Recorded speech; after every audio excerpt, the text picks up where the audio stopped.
Hello my dear friends, आज के इस वीडियो में हम देखने वाले हैं Allen Kota classroom NEET UG class 11 plus class 12 physics chemistry biology की मॉड्यूल्स, जो कि कोटा क्लासरूम स्टडी मटेरियल है। इंग्लिश मीडियम में, हिंदी चाहिए तो हिंदी भी मिल जाएगा।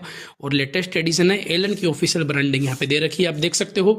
बात करूँ तो फिजिक्स की यहाँ पे 6 बुकलेट 6 मॉड्यूल आती है। बायोलॉजी की टोटल 10 बुकलेट आती है, 5 बुकलेट 11th की एंड 5 बुकलेट 12th की, और इधर से केमिस्ट्री की भी यहाँ पे 6 बुकलेट आती है। ठीक है, ये मटेरियल है, ओरिजिनल बुक से सारी आप देख सकते हो।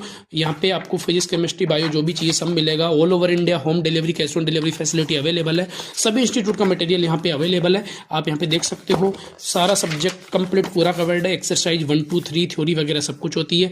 Conceptual question, previous year question, analytical question सब कुछ आपको देखने को मिलेगा। जो फिजिक्स केमिस्ट्री होता है वो आपका ब्लैक एंड व्हाइट होता है, और जो बायोलॉजी रहता है वो आपका कलरफुल होता है।